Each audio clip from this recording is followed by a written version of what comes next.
Well, I appreciate everybody who has made their way to this Zoom today, and good afternoon, good noon, or good morning, depending on where you are. I hope everybody had a great weekend. Today we have a few things to go over. We're going to be conducting some business in advance of the November meeting in San Antonio, so the committee is able to handle all the issues on that agenda at a timely manner. There's there is some echoing going on, if everyone can mute. But before I go any further, I think, Will, we need to take roll. All right, thanks, Mr. Chairman. We'll start with committee members who have registered. Georgia Senator Larry Walker. Iowa Representative Brian Loesch. Here. Illinois Representative Rita Mayfield. Indiana Representative Matt Lehman. Here. Kentucky Representative Rachel Roberts. Here. Massachusetts Representative David LaBeouf. Here. Michigan Representative Brenda Carter. Michigan Senator Lana Tice. Montana Representative Nellie Nickel. New York Assemblyman Ken Blankenbush. Sorry, I'm here. Sorry. It's my button. Got it, thank you. New York Assemblyman Ken Blankenbush. New York Assemblyman Eric DeLon. New York Assemblywoman Pam Hunter. Present. Ohio Representative Brian Lampton. Here. Oklahoma Representative Mark Tedford. Texas Representative Tom Oliverson. Utah Representative Jim Dunnigan. Here. West Virginia Delegate Walter Hall. Vice Chairman, Kentucky Representative Michael Sarge Pollock. Here. We have Chair Bennett. Moving on to non-committee members that had registered, Arkansas Representative Carolyn Brown. Arizona Representative Lauren Hendricks. Idaho Representative Rod Furness. Here. Illinois Senator Willie Preston. Indiana Representative Greg Porter. Indiana Representative Craig Snow. Kentucky Representative Jim Gooch. Here.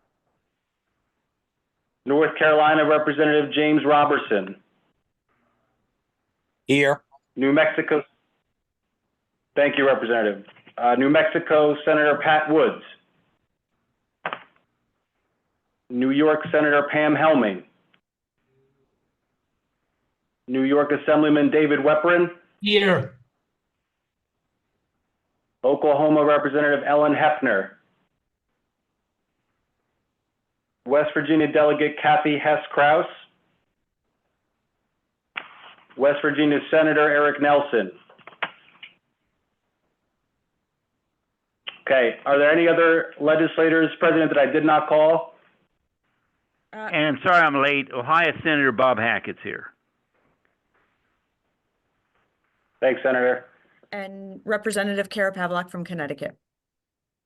And you. Assemblymember Catalina Cruz from New York. Thank you. Okay, Mr. Chairman, we'll just need a motion to waive the quorum requirement. Do we have a motion to waive? Motion. I see a motion. I hear it. A second? Second. Will, does that mean that we need all in favor? Yes. All in favor? Aye. Aye. Aye. All opposed? It was resounding, Will. We're going to waive the quorum. Thank you, Will, for that. And again, thank you, everybody, for joining. We have 3 model laws that we're going to be discussing today. For the first two, the Strengthen Homes program model and the online marketplace guarantees model, will be taking comments today in effort that we can get those models voted on in November. And then for the last model, which is the insurer's use of aerial images, we'll only be introducing the model today and taking brief comments so that we can have a longer conversation in November in San Antonio. So let's get started. We'll begin with the continued discussion on the NCOIL Strengthen Homes Program Model Act, which I'm sure you all have not gotten tired of me talking about. We had a great discussion about this at the last meeting in July. We heard from my insurance commissioner, Glenn Mulready, on the development of our law. Now it's looking like we're getting closer to this model being ready for consideration, as some of the changes have recently been made to incorporate some suggestions that have come about as a part of these conversations by interested parties and legislators. So before we go any further, I want to turn it over to the sponsor, Utah Representative Jim Dunnigan. Representative Dunnigan, please go ahead. Thank you, Mr. Chairman. So I appreciate everybody's input on this, including several of our colleagues on the NCOIL committee. And we've made some modifications and incorporated some changes. And so I want to kind of highlight what we've changed. So these are the changes that have been made to the model. A requirement that the grant applications be prioritized to certain applicants, such as lower income applicants and applicants who live in locations that have a higher susceptibility to catastrophic weather events. So we're just trying to have a more targeted approach of who's available to these benefits. Requiring the commissioner to use their best efforts to obtain grants or funds from the federal government or other funding sources to supplement any appropriations made by the legislature. It makes clear that the legislature appropriation is discretionary, and noting that implementation of the program is subject to the receipt of grants or other funds. It adds a drafting note to make clear that states have funded these types of programs in different ways. We've looked at what some states have done, and there's different pathways that people have taken. So we are reflective of that in the drafting notes. Setting forth in more detail the terms of when premium discounts are and are not required, and limiting the program to single-family primary residences. So it's felt that whatever money is obtainable either through grants or appropriations will be limited. And so we want, as a policy, we want to focus on primary residences, perhaps rather than a secondary cabin in the mountains. So I think the latest version of the model is very fair. It incorporates the feedback that we've heard throughout this last year, and it borrows from several other states that have already implemented these programs. And as I said, I appreciate those various states reaching out and offering some assistance.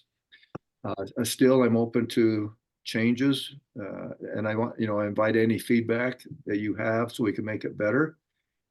And we want to have a good work product so we can consider this in our San Antonio meeting. In July, that was a great opportunity to provide guidance. That's something that's becoming popular to legislators across the country. And as you see almost every day, more and more severe weather events. So if we can incent and encourage people to strengthen and harden their homes and their structures and have less damage, that will benefit all of us. So with that, Mr. Chairman, I appreciate your time and I'm open to discussion.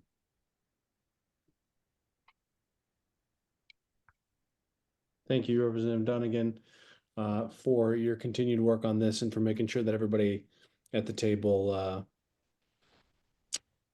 feels like they're heard. I want us to have some conversations on this. We will start with interested parties, and then we'll move to legislators. So are there any interested parties wishing to speak? And if there are, please use the raise hand function, which I discovered about a year and a half into using Zoom. And I think will help me facilitate those who want to speak. Will, do you see anybody that would like to speak on this? Yeah, we have Matt Overture from NAMIC. Thanks, Will. Thanks, Mr. Chairman. Just want to brief comment. Want to thank Representative Dunnigan and the committee for working with us on this issue over the past year. While we have general concerns with mandatory discounts and their application in some states, we believe that this model has struck a good balance. While there's more work to be done to encourage and incentivize mitigation efforts across the country, in addition to this piece of legislation, we do look forward to having those discussions in the future. And with that, I will conclude my remarks. Thank you, Matt. I see Wes Bissett. You know, Wes, we go back and forth on this. I mean, every damn meeting. Can you say your first and last name, pronounce it for us, and then get to what you're excited about or concerned about? Sure. No, I'm Wes Bissett with the Independent Insurance Agents and Brokers of America. But you can call me whatever you want. I'm happy to respond. So I don't take it personally. Well, thank you, Mr. Chairman. Thank you, Mr. Vice Chairman, and thanks especially to Representative Dunnigan, whose work on this has been greatly appreciated. We are very strong supporters of this proposal, the concepts, the dual concepts that are built into this proposal. We're, as has been mentioned at recent meetings, there is great interest in this topic among a wide array of stakeholders. We've seen an increasingly diverse universe of states begin to act and also look at taking action in this issue. We've got Atlantic states, we've got Gulf states, but it's not just limited to states that are along the coastlines. We've got your home state, Mr. Chairman, Oklahoma. We have the Vice Chair's home state, Kentucky, that have adopted statutes, Minnesota, et cetera, et cetera. You get the idea. There's great interest in a need for a vetted and thoughtfully crafted model law. So we thank you for the work that's been done here. And like the sponsor said, we urge you and hope that you will act in November so that states that are looking to take action on this issue will have the benefit of your work. We appreciate the work that's gone into the October 2nd draft. I think there are some very helpful revisions that have been made. As you begin and think about bringing this in for a landing in San Antonio, though, we would mention a couple of other things we think might be helpful. And as you begin to think about adding additional meat potentially to the bone here, one thing that's not addressed in the model at the moment is eligibility requirements for both contractors and evaluators. Those are two universe of entities that play key roles here and under the sort of the fortified framework that IBHS has adopted. There's like one passing reference to evaluators in the draft. And so we think it might be helpful to build in some specific requirements for contractors and evaluators, some consumer protections, things that would require them to avoid conflicts, right? So you wouldn't be able to be a contractor and an evaluator in the same, with regard to the same particular grant, things like that. We've shared some proposed text along this lines with Will that we'd urge you to consider. What we did is we took that, we didn't create it out of the ether. We took that from Minnesota's law, and it's a slimmed down version of what Minnesota enacted a couple of years ago. And we think that would be a helpful addition to the model. And then with regard to Section 4, which is where the proposal gets into the potential premium discounts or other reductions, we would urge you, as we mentioned back in the spring, to eliminate paragraph C4, which imposes a series of really unnecessary paperwork obligations on consumers. And then similarly, we'd urge you to delete paragraph C5, because it's also sort of an inflexible approach that's really unnecessary here. The key is going to be, work being done by IBHS certified contractors and then evaluated or inspected by IBHS certified evaluators. That's going to be the key. And once that's done, whether the consumer has receipts of the materials that were used on the project is really largely irrelevant. So we would urge you to eliminate those two paragraphs and then any other accompanying provisions that wouldn't be necessary going forward. I did want to mention just two other very minor issues. We're greatly appreciative of the definition of insurable property that Representative Dunnigan described in his opening comments. That's in Section 4. One technical issue, though, is we would urge you to say that insurable property means those things, right? It is single-family, owner-occupied housing. The way it's crafted now is that it includes those homes, which means that it could, insurable property could mean any form of property, but it just must include those kind of single-family homes. So we would urge you to be explicit and to say that really the properties we're talking about here are only those single-family owner-occupied homes that are intended. And finally, there's a sunset provision built into the actual text of the model here. And while we don't have any philosophical objection to that, one thing you might consider is making that an optional provision. What we've seen is in some of the more recent laws that that type of sunset has not been included. I think it was included originally in the Alabama law a decade or so ago, because it was really a trial case, and it made sense for them to have that type of sunset. Going forward now, where we've seen, we have a growing universe of states that we can look to, that may not be something that's essentially a built-in mandatory provision of the model itself, and you could maybe make that optional if you decided that you needed it at all. So thank you. We look forward to working with you. One of the nice things about these virtual meetings is it does sort of force people to focus on deadlines in the upcoming meetings. So we actually appreciate these virtual sessions. And if there's anything we can do both before the 30-day deadline and I then can't get it on my iPad. but it's on it. So we're happy to help. Thank you. Thank you, Wes. And with limited exceptions, I also like the virtual meetings and would like to take this as an opportunity to remind everyone to mute yourself unless you're speaking. Next up, I think we have Hillary Segura. Hi, everyone. Hillary, would you also like to tell the chairman how to properly pronounce your name, or is that close enough for government work? He did a pretty good job right there. So Hillary Segura, APCIA. Thank you. And as I'm about to speak, I'm not going to give the chairman too hard of a time before I start talking. I appreciate the time. I'll keep it brief. APCIA strongly encourages states to provide various financial incentives to help property owners mitigate their homes. We appreciate the work that you've been doing on this. Many insurers are already voluntarily providing incentives or adjustments in premiums in response to improvements to property resilience, including the IBHS fortified standards. Mandatory discounts or other mechanisms that adjust premiums before the degree of risk mitigation can be problematic because they put the cart before the horse in terms of ensuring premiums collected are sufficient to cover losses.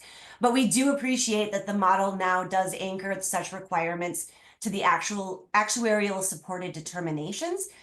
In terms of the grant program, we are very glad to see the IBHS fortified roof standard being adopted. We're also very supportive of the means tested and the means testing and the supportive of the data-driven determinations of risk in providing grant funds. The one thing I did want to mention under the grant program, it seems that the definition is still very broad and would include commercial property. And I know it's been narrowed in the discounts section. So perhaps you may want to take a look at that. Obviously, commercial properties need help too, but they tend to be more expensive and can deplete the funds more quickly.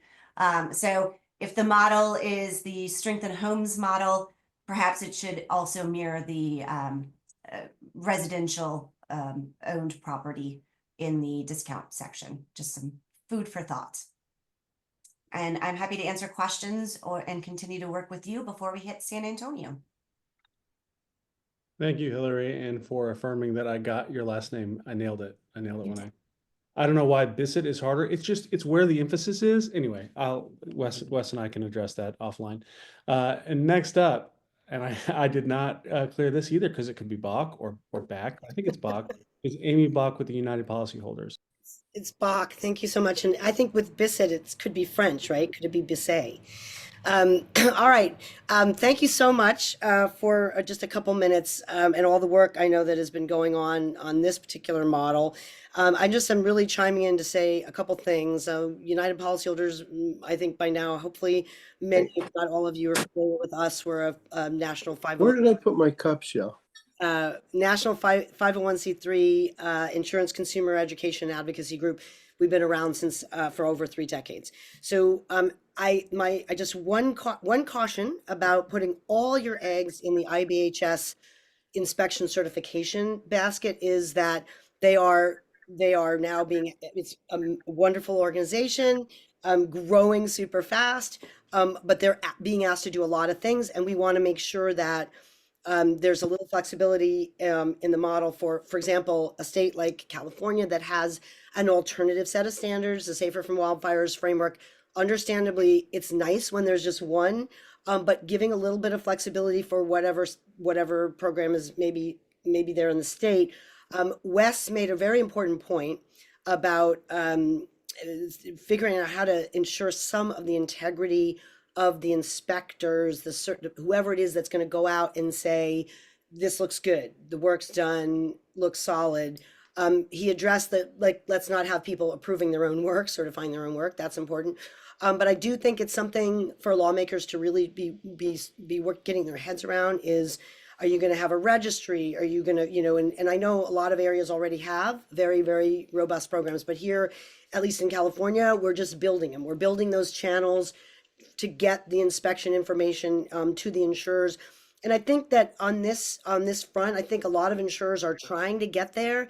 I get that they are nervous about arbitrary mandated premium discounts.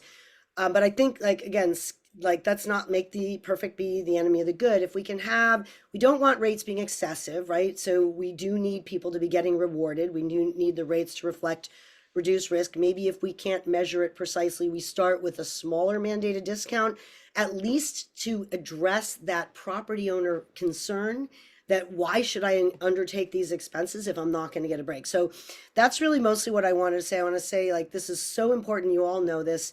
Looking at what's going on right now with Milton threatening and with what's just gone down recently, everything we can do to facilitate risk reduction at the individual and community level, obviously we have to be doing. So thank you for this work stream.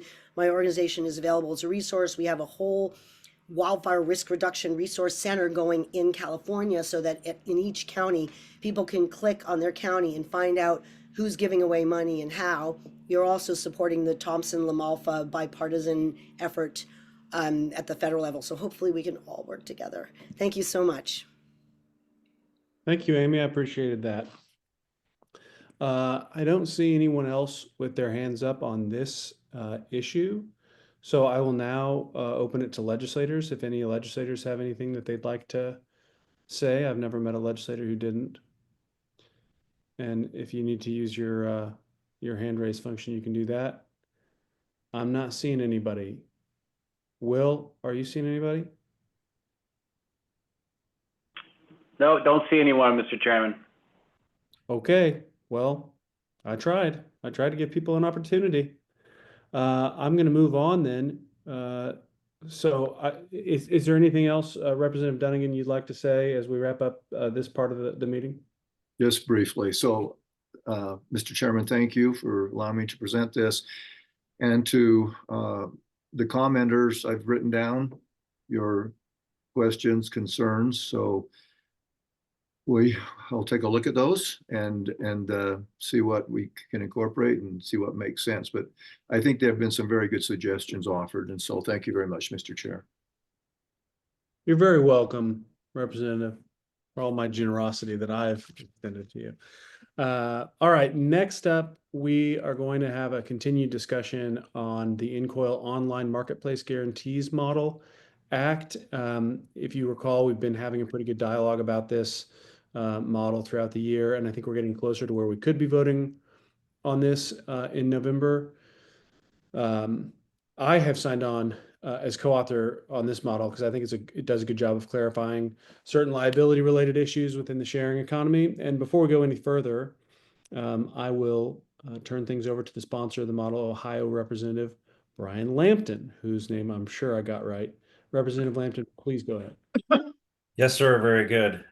Thank you, Mr. Chairman. I'm proud to sponsor the model and agree with you about the clarifying the liability related issues. I once again apologize to everyone. I was unable to attend the meeting in Costa Mesa. I have had several meetings over the phone and Zoom and with staff since then. I understand there's certain concerns being raised and happy to listen to those and incorporate those suggested changes. I haven't seen anything specific yet. In terms specifically of removing or changing the language. So if you're out there and you want to do that, please let me or staff know. Would like to see this considered for a vote in November if possible. I do plan to attend. Again, we hear concerns only in a theoretical sense without any specific language changes. We can go ahead and move forward. If we do have some language changes, let's get those out on the table as soon as possible. Back to you, Mr. Chairman. Thank you. Thank you, Representative. Let me see. So I do want us to have more conversation about this today, specifically from those who in the industry who may have suggestions. I already see some folks who know where to find the hand raised button. So good job to you guys. And I will reward Brad Nail first for his finding that button. Brad, go ahead. And the easiest name of the day for you, right?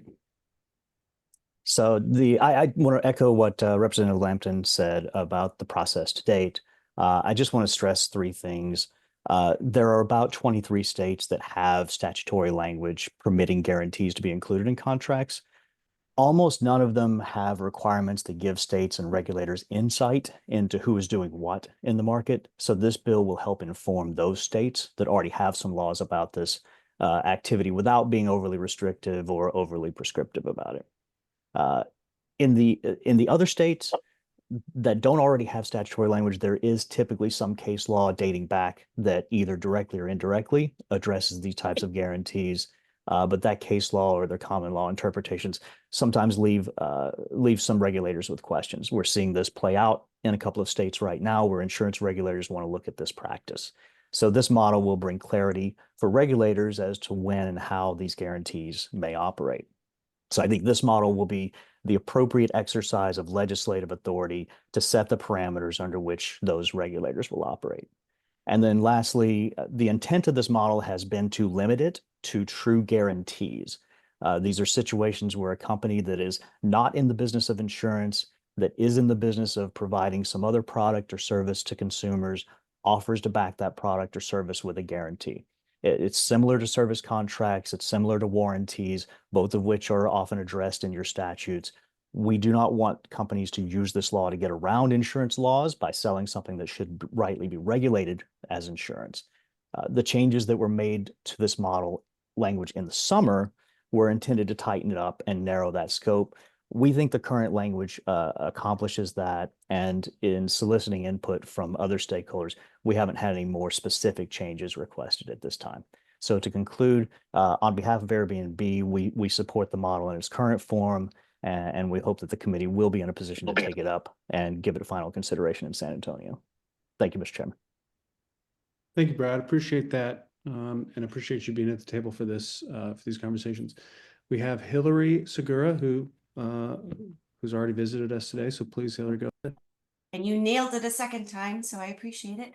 Yeah, overall, we don't have an issue with the concept of the model, but we do still have concerns that it directly conflicts with the definition of travel insurance that's in the NCOIL NAIC Travel Insurance Model Act, which defines, amongst other things, travel insurance is including damages to accommodations for rental vehicles. And because of this conflict, we're concerned that this could lead to unfair competition as traditional travel insurance companies offering vacation rental damage insurance and other products through the travel insurance model or otherwise that have to go through the full grouping of insurance regulations could be undermined by this new act. It could create confusion by legislators and regulators as to the difference between the established legislative and regulatory structure for travel insurance, which was a process of 7 years to get the model enacted, and it's now in 37 states, versus this new model. I don't have any specific language changes for you today, but I'm currently in the process of preparing for Hurricane Milton, but I will, if we have some suggested specific language, I'm happy to get it to you ASAP. Thank you, Hillary. So if I could interject here, Mr. Chairman, Hillary, by all means, Milton should be your first priority, and with your family, we understand. This is the first we're hearing of that conflict in language, so certainly not any time in the next week, but after you get that resolved, we really would appreciate some language on that. Certainly. Thanks again, Hillary, and thanks, Tom. Mr. Schnautz, I think that you are next. Mr. Schnauz, is that me? That's right. Schnotz. No, you got it. That's correct. Thank you, Mr. Chairman. Chairman Bennett, Representative Lampton, members of the committee, thank you for the chance to briefly address you today. I'm John Schnauz with NAMIC, National P&C Trade. I say brief and I intend to stick by it because this is the same language that we talked about back in July. And so much of what I'm going to say is going to reiterate the comments we made at that meeting. I guess my main message is that in our view, we don't think this language is ready for a vote in November in the current form for the reasons I'll elaborate on in a moment. I think the more appropriate response would be for the proponents for Airbnb to more specifically delineate what the issue is that requires a model here in the first place. For example, is there a hole or a gap in the current market for coverage that makes this kind of requirement justified? Hillary referred to travel insurance. I will also say, talking to our members on the homeowners insurance side, there are endorsements, there are opportunities for coverage that would at least duplicate what this model could cover. We think that starting point would lead to a more productive conversation rather than us trying to rewrite the model with suggested changes. To try to briefly reiterate our concerns, I guess the first is that the most basic, this model takes a transaction that has all the indicia of being an insurance agreement, calls it something else, and then subjects it to a much more limited standard of statutory scrutiny. Insurance regulation, we don't always agree to it, but in general, it exists for very good reasons. Protection of solvency, ensuring that things are disclosed to consumers, fair claims handling. That's volumes and volumes of statutes in all of your states, and this replaces it with a few paragraphs, and we think that's a pretty serious issue. Second point, if the goal of the model, and we've heard this at times during the conversation, if the goal is to fill relatively small gaps in existing coverage, for example, things that would fall under current deductibles, that may be a perfectly acceptable goal. The model in its current form is much broader than that. It has no limits on the amount of coverage or really the type of coverage that can be offered as long as it meets the standard of an indemnity agreement, which is very broad. I would also note that this coverage itself allows for deductibles. If you look at section 4E of the model in front of you, that concept is there. So if the goal is to avoid deductibles, this model maybe shouldn't also include them. Third point, and this hasn't really been discussed at all, in sections 5 and 6 of the model, all of 5 and portions of 6, these provisions go not to these guarantee agreements, but to any underlying insurance coverage that would be back of these guarantees. If there's a justification for that, great, but it really hasn't been discussed in this. And we think some conversation ought to occur there, or those provisions should simply be taken out of the model because, again, they've not been part of anything the proponents have talked about. I think that captures our concerns as they stand. I guess as a final point, if this were something that the committee were willing to consider, we think this might be a good item for the NCOIL NAIC dialogue discussion at the next meeting. Might be a benefit to hear from regulators on this issue. We also heard at the last meeting that this is something the NAIC considered at some point in the past. The benefit of that experience might help out here as well. So I'll conclude my comments there. Happy to answer any questions. Thank you, John. I appreciate your input there, and I appreciate everybody for contributing. Byron, I think that you may be the last industry person that I can see with their hand raised. So please go ahead. Thank you very much, and thank you for the comments. We again support this model, and we're open to further dialogue with NAMIC on any additional language over the next few weeks before the meeting. So just wanted to say that, and we can speak through that. Great, I appreciate that, Byron, and appreciate you guys being willing to talk to anybody who wants to talk to you about this. If there is no one else on the industry side that is interested in speaking on this issue, do we have any legislators that are interested in making any comments? Okay. All right. Well, I appreciate everybody who provided any commentary. Representative Lambton, would you like to close with anything? Oh, no, thank you. I would like to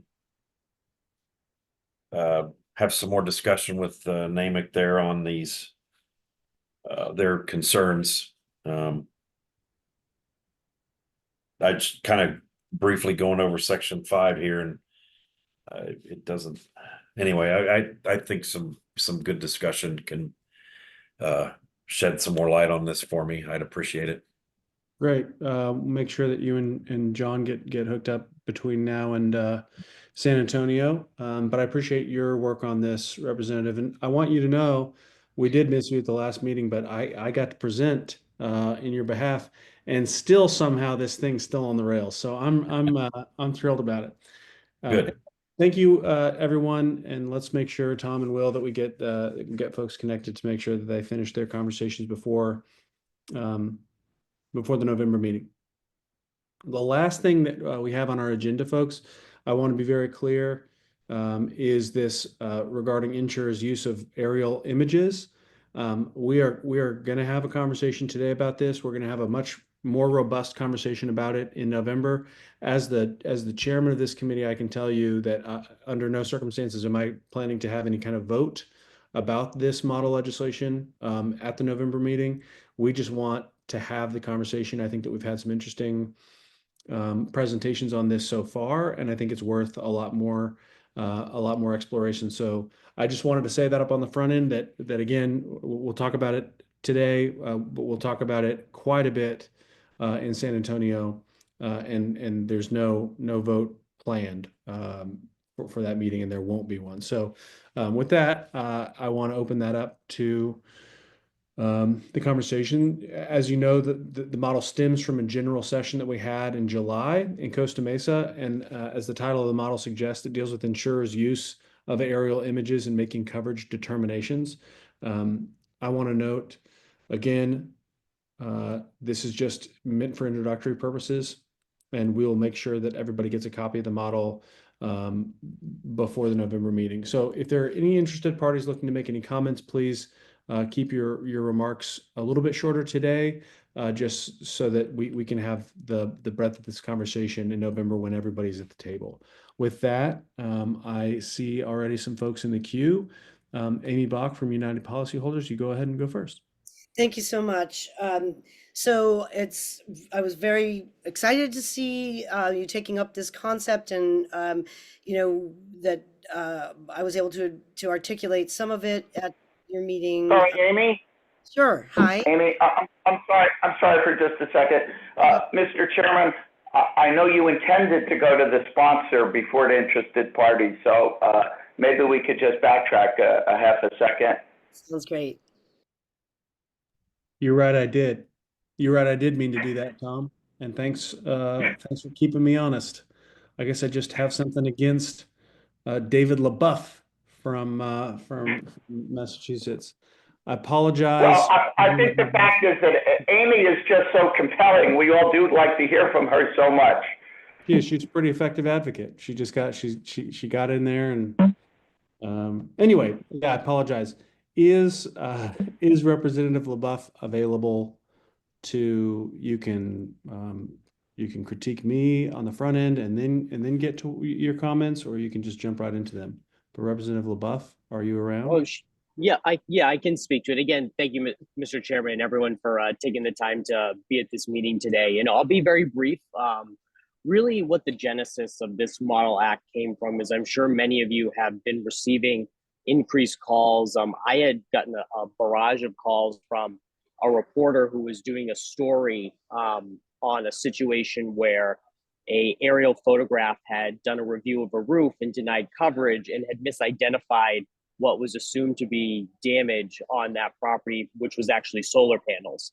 And from that, a couple of constituents had reached out because they had similar situations where the photograph used by the insurance company was inaccurate, and they were really looking for some type of way to cure that and to be able to have their say. It's essentially a consumer protection issue. It's not looking to prohibit the practice at all. There's a lot of value to using emergent technology, especially around natural disasters, to be able to do that. But just to give the policyholder the ability to make corrections if for some reason that methodology did not get the complete story. I think we do need to have a further discussion on some of the definitions on, what is an aerial photograph defined as, and different things like that. So I'm looking forward to this continued discussion in November, but it's very important. That's one of the reasons why, Representative Lampton and I wanted to introduce this model. Thank you, Representative LaBeouf. And again, I apologize for not going to you first. If you will recall, folks, we had sort of an informative session on this, and one of the things that was really striking to me was the difference in the quality of photos and what that can do for what the rate ends up being calculated as, or whether insurance is accepted or denied. I found that to be extremely compelling, and the solar panel example is another great example of that. So I think this is a really important conversation to have. If you'll recall, also we talked about we're not trying to do away with the aerial imaging. We're just trying to make sure that we're integrating it in a way that is fair to policyholders, and that essentially we're not just over reliant on it for the calculation of rates. So with that, I'm going to see what happens when I offer to let people speak on this. Tom may jump all over me again, but maybe he won't. We'll see what happens. Amy, did you? Mr. Chairman. Oh, I didn't expect Will. We do have, I think you skipped over Representative Lampton. He's jointly sponsoring this with Representative LaBeouf. I see he's on the edge of his seat for some remarks here. Amy, this says such great things about you and what the chairman thinks about hearing from you. Lampton's never said a nice thing about me. All right, Representative Lampton, would you like to provide some comments? I've never said anything about you, actually. Thank you, Mr. Chairman. I do agree with the sponsor, Representative LaBeouf, and we have talked with policyholders. One of my carriers uses fixed wing aircraft imaging to identify, specifically in this case, if there's a swimming pool on the property, because they have an additional charge, and that's an easy fix and not a horrible thing. All we have to do is go in and add the swimming pool and charge the appropriate premium for the risk. That's fine. So I think obviously for the insurance companies, we definitely aren't saying we want to stop or limit the practice of this. We introduced a bill in our state having to do with the privacy aspect, and specifically for the use of drones. Drones are typically flown below a 500-foot threshold. We all can hear them. You've heard them over football, basketball, or baseball games, or other concert events where you literally see them and hear them. And so for me, it's a bit of a privacy issue. So I would just like to somehow incorporate that the customer knows or is aware of a possible drone, a low altitude drone flying over their home, their backyard, for the purposes of capturing images for any kind of risk stuff.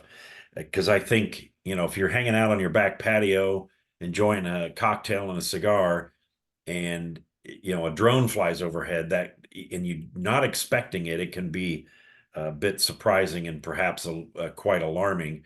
So I'm looking forward to more discussion on this legislation. Thank you, Representative Lampton. Appreciate your work on this as well. And again, I apologize for not we're not throwing that to you for comments. So at this point,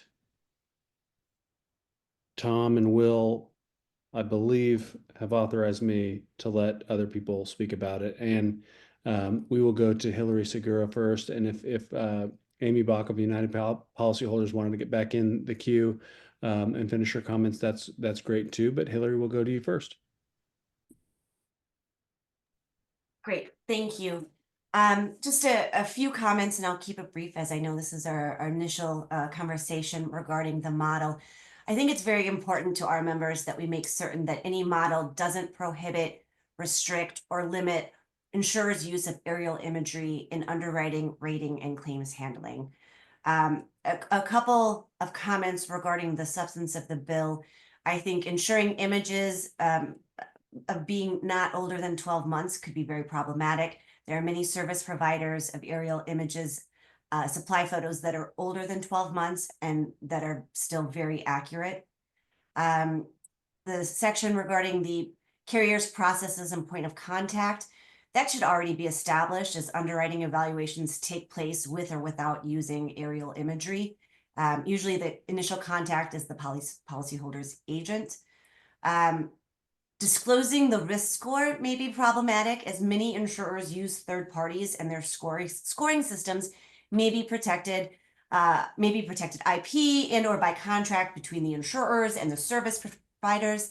Additionally, providing a score without context could likely confuse the issues that have already been identified as being problematic.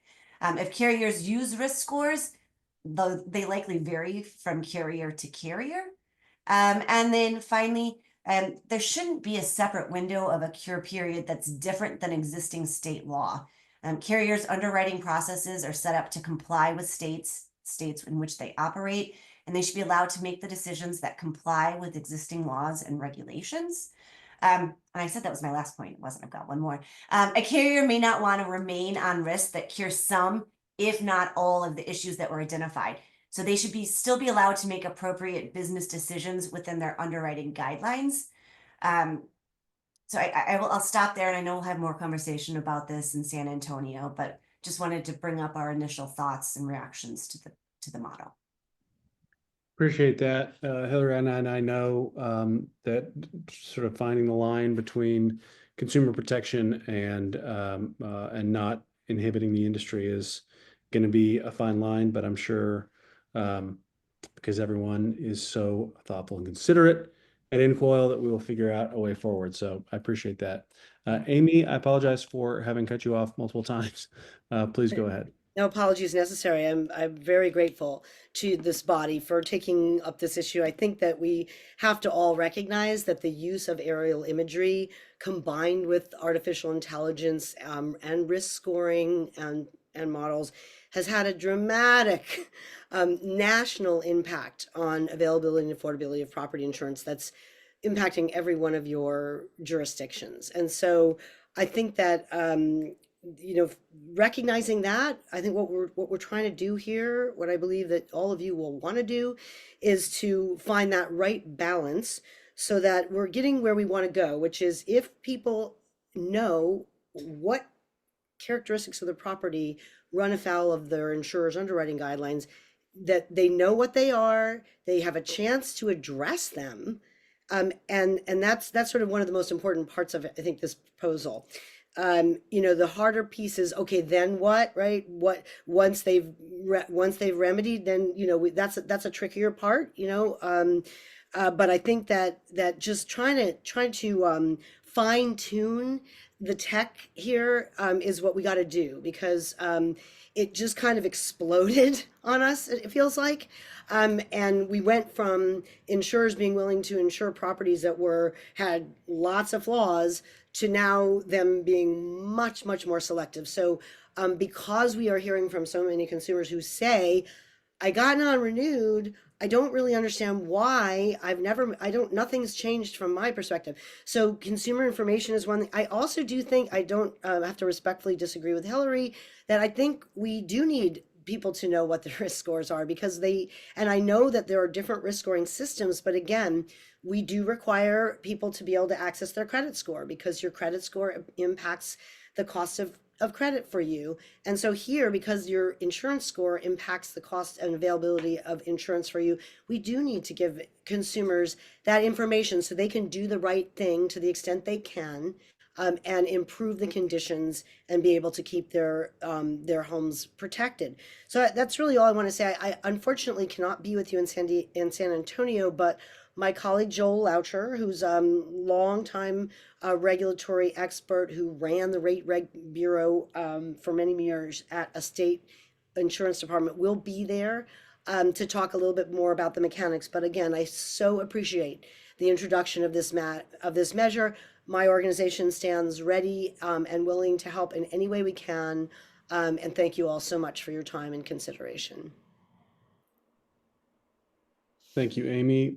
I appreciate that. I question you skipping the farewell party for Tom Considine, but I think that because enough people won't make it, he'll just be sticking around these meetings. I think he's just going to be there. We're never going to know where or when or how or why. But anyway, I appreciate your comments, Amy. Matt? Can I just say, I do want to acknowledge that Tom has been a phenomenal, reached out a hand to my organization years ago to engage us, and has been really a great ambassador for NCOIL in so many forums. I just want to say I will be sorry not to be there to give another thank you. Very nice of you. And I also appreciate Tom for reaching out to you and making sure that you're a part of these conversations. I came to this conversation from a consumer advocacy perspective, as opposed to sort of an industry perspective. So it's nice to have that point of view represented. That said, Matt Overturf from NAMIC, would you like to provide some comments? Sure. Thank you, Mr. Chairman. Matt Overturf on behalf of NAMIC.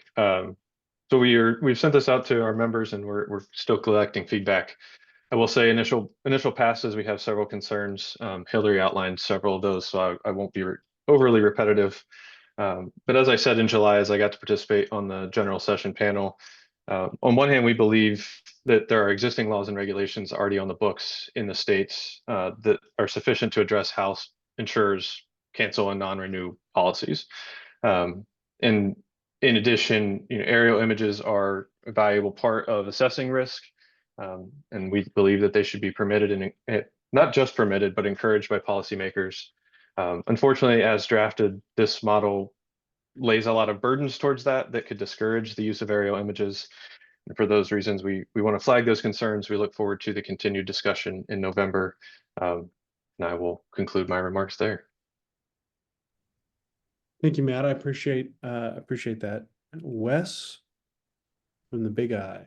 Yeah, thank you again, Mr. Chairman.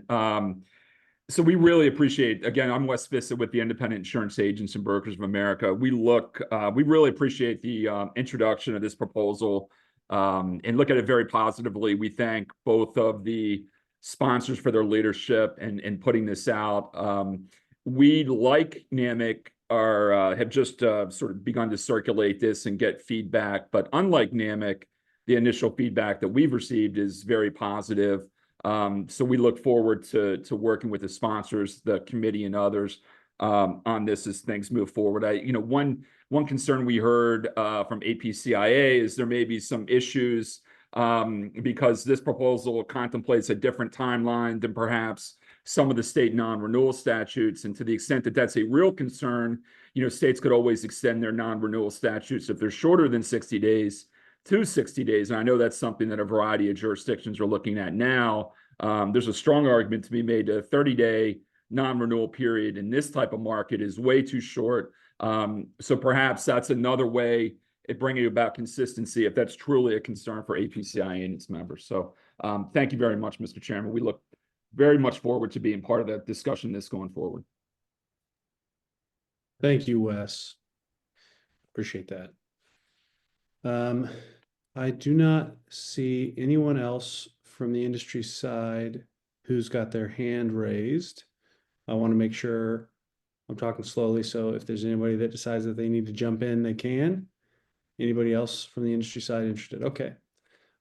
Any legislators wanting to discuss this? And again, we will be we will be discussing this much more at the November meeting. But I understand Representative Lehman wanted to speak on this issue here. Yes, thank you, Mr. Chairman. And I first want to note that I don't have a raised hand function on my Zoom here. So I think that has something to do with Forrest wanting to keep me away from this conversation. But my mute and unmute works. Just 30,000 foot view here. I think we talked about this in Costa Mesa, and Amy, you brought some very good points about the ability to correct, making sure the data is accurate, timely, things like that. But in a nutshell, this is kind of, I know Representative Lampton's an agent, there's probably agents out here. It's really a time now where carriers are going deeper and deeper and deeper into technology. And the more they use, the more we have to be able to explain to our clients, your constituents, my constituents. So I think we need to make sure we're very clear on where we're going with all this, because I don't want to cut off the use of technology. We went through this with credit scoring, went through this with telematics, went through it with all the other matrices and everything else. We had the transparency bill. We have things, we just have to make sure we're protecting consumers at the same time, not cutting off what could be a useful tool for the industry. So I look forward to this. It is very timely. I hope we can move something very quickly. With that, Mr. Chairman, that's all I got. That's all you've got? I mean, without context, that's I'm just going to remember that for later. Use that at the appropriate time. I appreciate that, Representative Lehman. Is there anyone else, any other legislators wanting to speak on this? Great. I think most of us are waiting for a bigger audience to talk about this. I don't know that we've got any other business on this issue. Will, Tom, is there anything else on this model that we need to discuss? No, I think we're all set. Great. Well, is there any other business that anyone would like to raise? This is sort of, when I say this, it's like I'm officiating a wedding and asking if there's anyone who objects to that. We really don't want anybody to be offering. Great. All right. Well, I'd just like to remind everybody, now that I've already made my hotel reservations, that registration is open and hotel rooms are dwindling for the November meeting in San Antonio. So please make your arrangements as soon as you can. Registration for the golf outing to benefit the ILF scholarship fund is also open for both foursomes and single golfers. Also, as a reminder, in response to suggestions that there be an alternative activity to the golf outing, we've also secured reservations at Topgolf. So if you didn't want to go golfing, the alternative is that you can go golfing. So I think that that's really nice. We're making sure that everybody is represented there. So please reach out to NCOIL staff for questions on either of those events.